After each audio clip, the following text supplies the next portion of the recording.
Boa noite a todos. Então, estamos gravando. Damos início hoje ao último dia da semana de Psicologia, do curso de Psicologia da Faculdade Nova Serrana. Hoje o tema da mesa é Psicologia e Espiritualidade, a laicidade contra a intolerância. Sejam todos muito bem-vindos. Vamos fazer uma breve exposição aqui do tema e logo após essa exposição vamos estar abertos a diversas perguntas e o que mais acontecer. Para começar a noite, gostaria de chamar aí o professor Oséias. O professor Oséias tem uma exposição para nós sobre o tema, a partir aí do... Samuel, pede para desligarem os microfones, que está dando sim, muito eco aqui, está bem ruim. Eu também não estou conseguindo ouvir. Pessoal, então, por favor, eu vou pedir a gentileza de colocarem o microfone no mudo, mas quem... Você mesmo consegue desligar, Samuel. Abre lá nos nomes que você desliga. No nome especificamente? Você clica no nome, ao ladinho, assim, você tem lá para você, quando você aceita as pessoas, aí você consegue colocar no mudo também. Dá uma perfeito. Olhada, tá? Já vou dar uma olhada aqui e conferir um por um aqui. Isso, tá muito barulho. Muito barulho, Bom, eu acredito que... Bem, eu acho que estão todos ok agora. Beleza, então. Dando continuidade, então, professor Oséias, por favor, o senhor pode fazer sua exposição. Na sequência, depois eu vou também. Quando o Samuel chamou para a gente pensar em algo para falar hoje, nós pensamos nesse tema, porque estudamos ele, né? E hoje, quando a gente conversou, eu falei para ele, é importante a gente iniciar falando um pouco sobre... Boa noite. Oi?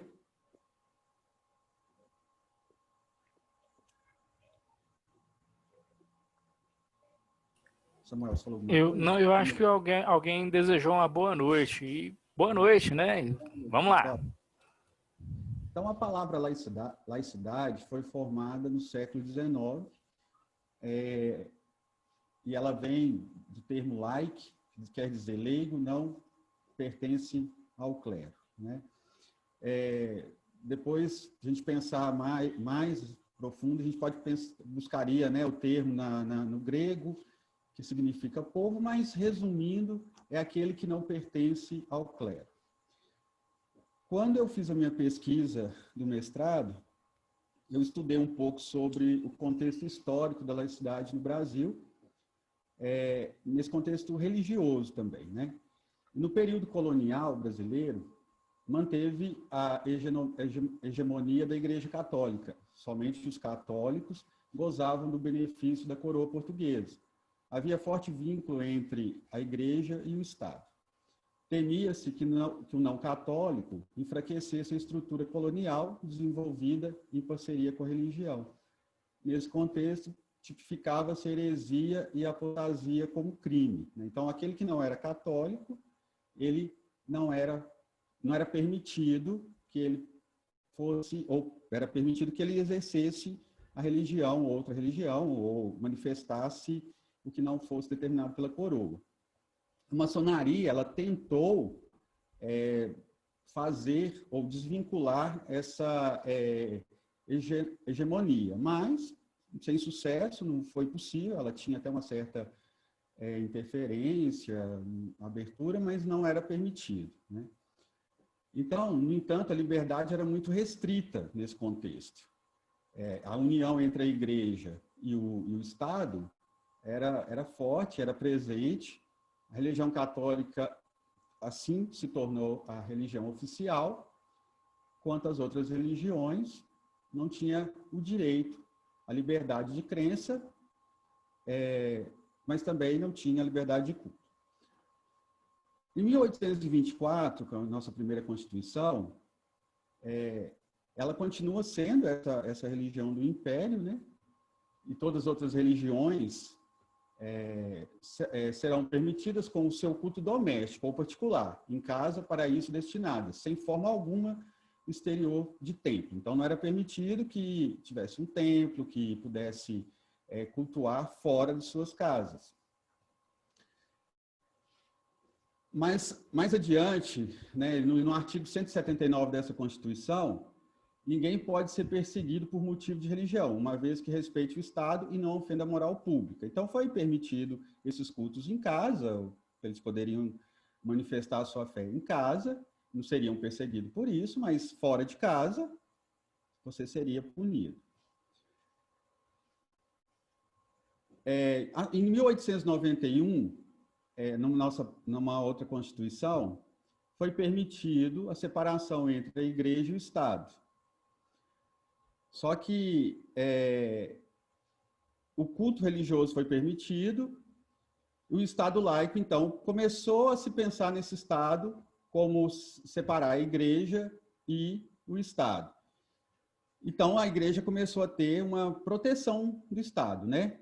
E poderia ter uma liberdade de crença e de culto. E nas próximas constituições posteriores, as posteriores, de 1934 e 1937, repetiu também o que a Constituição de 1891 promulgou. A Constituição nossa de 67, ela estabelece culto religioso, ou igrejas, o exercício de, ou manter elas, né, em seus representantes, relações de dependência ou aliança. Então, foi permitido que a relação, a dependência ou aliança do Estado e da Igreja, ela fosse permitida, porém, com uma certa liberdade. Então, foi feita uma lei para isso. Em 88, nos moldes da Constituição de 67, reafirma a liberdade total religiosa, mas dentro de um contexto laico. Então, dentro da nossa Constituição de 88, você pode ter sua crença, cultuar, mas o funcionamento, ou manter eles, ou seus representantes, né, manter essa crença, esse culto, ele não deve estar associado ou ligado ao Estado. É livre. Então, se a gente pensar nesse contexto histórico, eu acho que é importante a gente pontuar brevemente, porque hoje, na hora que a gente for falar sobre o que tem acontecido hoje, a intolerância, o que tem acontecido em relação ao que é religiosidade, o que é o que é religião, e como que isso hoje está inserido na nossa sociedade, é importante a gente entender que vem de um contexto histórico, né? Nossa cultura, ela, devido à nossa colonização portuguesa, que foi muito forte a religião desde o início, nós temos, né, um preço de tudo isso, né? Qual que é a característica do Estado laico? Quais são as características do Estado laico? Né? Essa separação do Estado e da Igreja, né, essa divisão ou essa separação, permite que o Estado seja neutro diante da Igreja e a Igreja também não interfira no Estado. E aí existe uma autonomia política, uma autonomia religiosa, e através dessa neutralidade. E aí nós podemos manifestar opiniões, né? E aí não vai ter dificuldade de um ateu, de um agnóstico, ou do próprio religioso manifestar suas opiniões, né? Então, isso é uma característica importante de um Estado laico. O Estado laico significa um ordenamento jurídico de um país, não pode se vincular nenhum credo religioso, mas não significa que as diversas filosofias não possam se expressar sobre o assunto postos, né? Então, o Estado, ele está desvinculado à religião, mas o Estado também pode manifestar a sua posição e a religião também pode manifestar a sua posição diante do Estado. Isso não tem problema. Mas a diferença é que o Estado, que o Brasil, né, nosso país, a Constituição de 88, ele neutraliza isso, né? O governo ou o Estado não tem uma religião oficial, mas a gente pode manifestar nossas opiniões. Dentro também da Constituição, tem lá esses limites, né? A gente não pode ofender o outro, a gente não pode discriminar.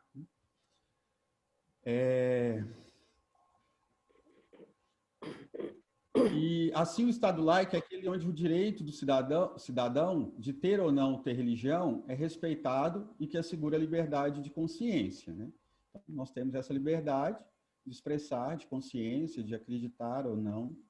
A única restrição feita a esse direito refere-se à manutenção da ordem pública. Esse direito é assegurado pelo artigo 8 da Declaração Universal dos Direitos Humanos, né? Toda pessoa tem direito à liberdade de pensamento, de consciência, isso é direito de todos. E depois, mais na frente, a gente vai pontuando a importância desse Estado laico naquilo que a gente for comentando, ou nas dúvidas que forem surgindo, né? Até porque é importante entender o contexto de Estado laico para entender, nesse contexto da religião, da espiritualidade e da intolerância que vem desse todo, né? E vem também de um contexto histórico que nossa cultura e a nossa sociedade está inserindo. Recentemente, quando eu fui pesquisar sobre a intolerância religiosa, eu foquei mais no contexto de gênero, né?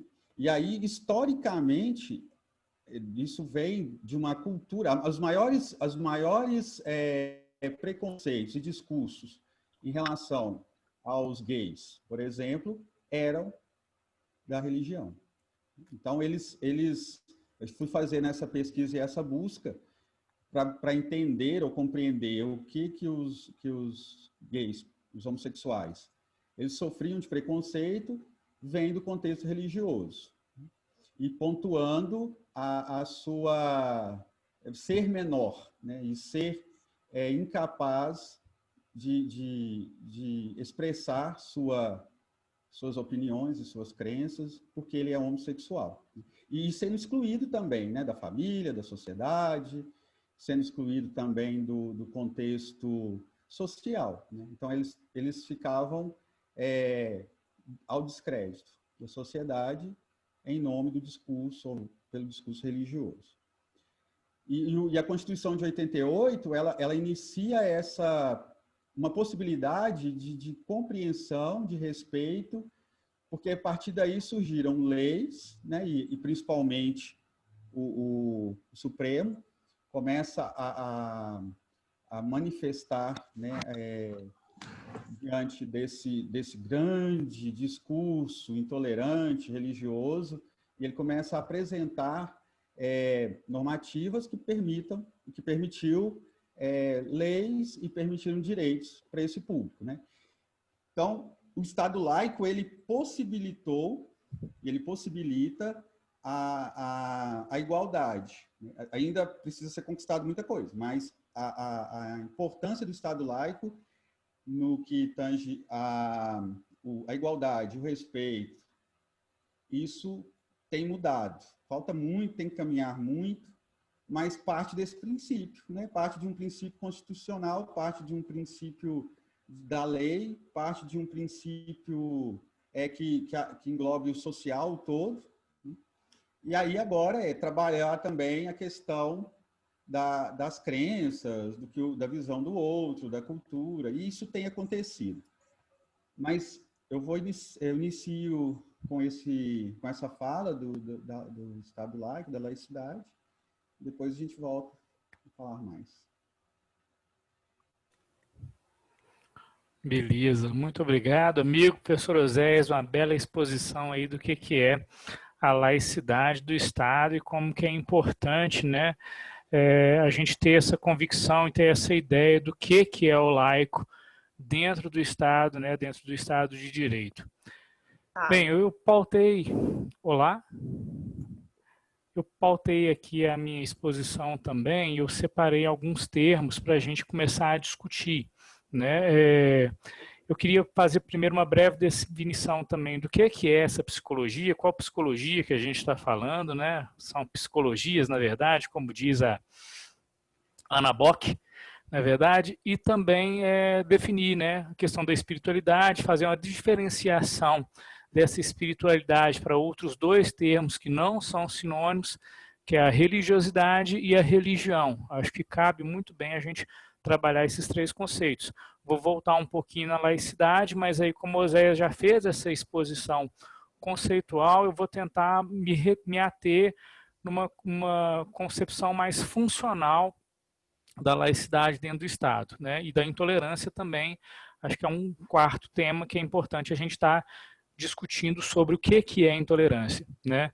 Para ilustrar isso, eu separei 3 pequenos casos da mídia e também depois eu quis desenvolver também um assunto um pouco mais polêmico sobre a religião não ser uma garantia necessariamente de caráter ou idoneidade, e aí a gente vai discutir um pouquinho sobre essas questões também. Bom, então, primeiro ponto, né, psicologia. Seria psicologia ou psicologias, na verdade? A gente tem que começar a pensar a partir daí. Logo de cara, a gente já pode pensar numa psicologia de um senso comum e uma psicologia ciência. Por mais que a gente tenha um certo arrepio em pensar nessa psicologia do senso comum, é tema de conversa em toda roda que você for, né? Desde o bar até o seu vizinho, até aquela pessoa que ela vai falar assim, olha, aquele vendedor ali é um vendedor bacana, né? Porque ele tem a psicologia para vender aquele produto. Ou então aquele rapaz galante, né? Ele é um galanteador, ele tem a psicologia para entender as moças, né? Isso que o pessoal tem essa ideia do que é a psicologia, não é a psicologia que a gente estuda, óbvio, né? Mas a gente não pode negar de um pensamento assim de uma denominada também, né? Inclusive a própria Ana Bock coloca isso no texto dela, uma psicologia do senso comum, ou seja, uma ideia de que existe aí esse pensamento aí de uma psicologia que sai também do científico e que é reportada comumente, que não é, né, afirmo mais uma vez, não é a nossa psicologia que a gente tem trabalhado aqui academicamente, que é o que a gente vai chamar de psicologia científica. Essa psicologia científica, ela já vai estar pautada dentro de uma ciência. É uma ciência que vai ser uma atividade reflexiva. Então, a gente vai estar trabalhando com a reflexão. Essa reflexão ela vai procurar o quê? Compreender, né, e elucidar um caráter cotidiano a partir de um estudo que necessariamente, por ser científico, é um estudo sistemático.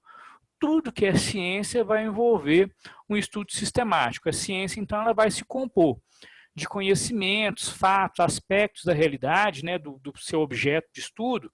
No caso da psicologia, resumidamente aqui vamos tratar o objeto de estudo como ser humano. É claro que dependendo das diversas abordagens e correntes de pensamento, esse ser humano ele vai estar lapidado, digamos assim, por determinado viés, mas agora eu não vou entrar bem nisso, vou deixar para falar um pouquinho disso logo após aqui essa fala, quando eu estiver falando sobre as diferenças, né? Mas a partir, então, do objeto de estudo como ser humano, ele vai ser expresso como? Com uma linguagem precisa e rigorosa. Isso é fato da ciência, é necessidade da ciência buscar uma linguagem precisa e rigorosa. Os acontecimentos, então, eles têm que ser programados, sistematizados, controlados. Para quê? Para se verificar o que é válido dentro de ciência. Então, essa ciência, ela é, de certa forma, experimental nesse sentido, e a psicologia, ela buscou muito isso, pelo menos nas origens dela. Depois a gente viu outras formas também de se fazer ciência, que também são igualmente válidas, mas a partir de outros descritores, né? Bom, podemos apontar, então, né, várias questões nesse ramo do saber da psicologia, né, como ciência, e que isso necessariamente vai ser verificado, utilizado e desenvolvido. Ou seja, toda produção científica, ela depois volta nela mesma para se desenvolver. A gente pode pensar na ciência, então, como degraus, né? O tempo inteiro a gente vai estar voltando para poder entender melhor um assunto e evoluir naquele assunto. Nada sai do nada, nada brota sem um conhecimento prévio. Isso é uma característica da ciência. E a psicologia, basicamente, ela vai estudar esse ser humano, né, nas suas expressões. As expressões do ser humano são as mais diversas, né? São as expressões visíveis, que aí a gente pode falar claramente do comportamento, as expressões invisíveis, né, que são os sentimentos desse ser humano, as singularidades, porque todos somos, né, o que somos, e as genéricas, né, porque somos todos assim. Ou seja, temos pontos específicos, né, demonstrados visivelmente, temos pontos invisíveis que não vão ser demonstrados visualmente, temos nossas singularidades, né, que nos diferenciam dos outros seres, e temos também questões genéricas, que nos colocam entre iguais e pertencentes a um grupo, né?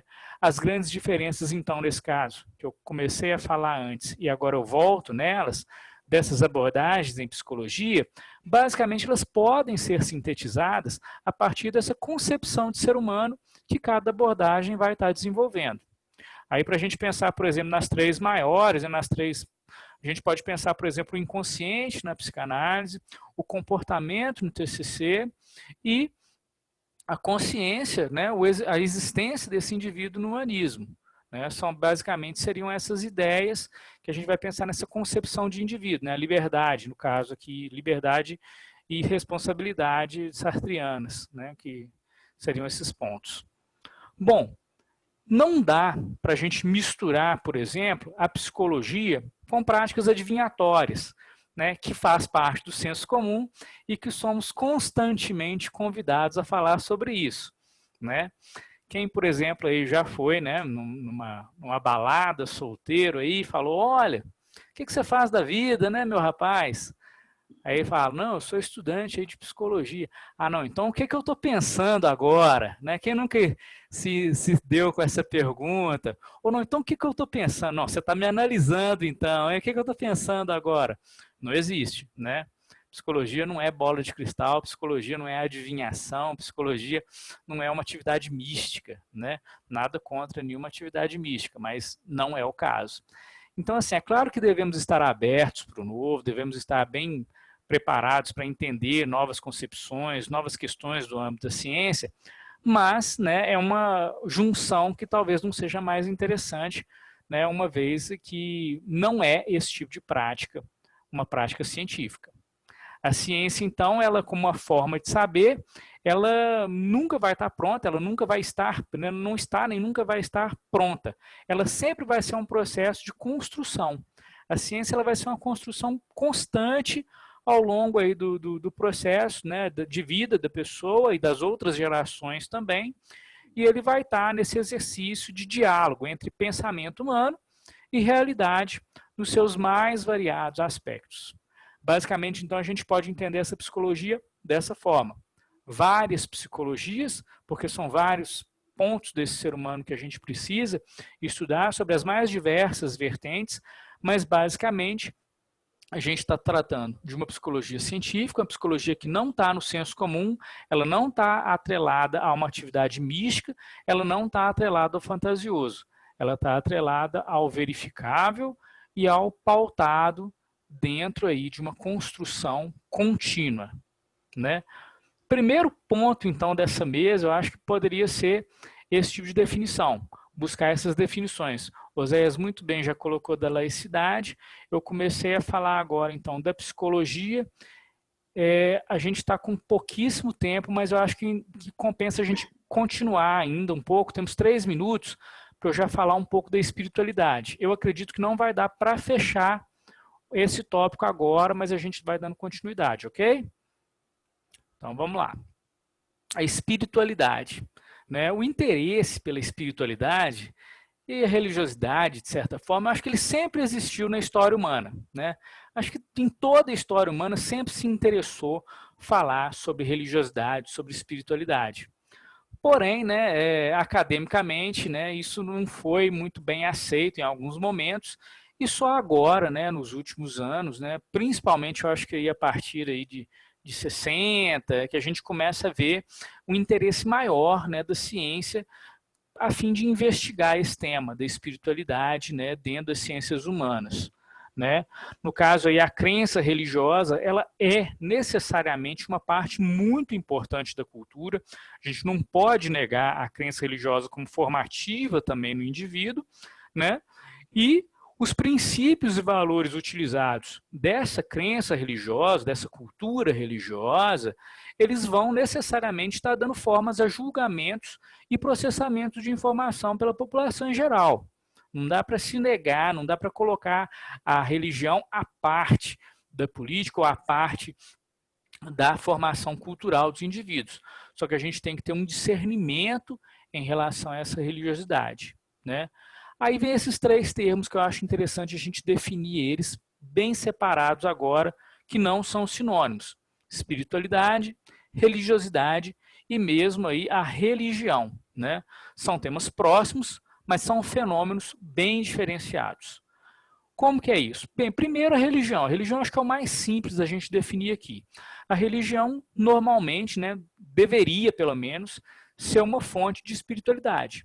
As pessoas que buscam normalmente uma religião, elas buscam num sentido de uma fonte espiritual, né, e muitas são contempladas nessa busca.